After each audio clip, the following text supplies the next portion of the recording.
So I found a peacock on the road. Yeah, how long is it? Wow, looking so beautiful.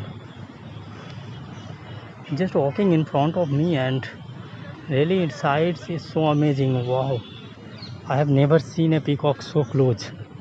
And it's raining little bit, and that's why he is probably so happy.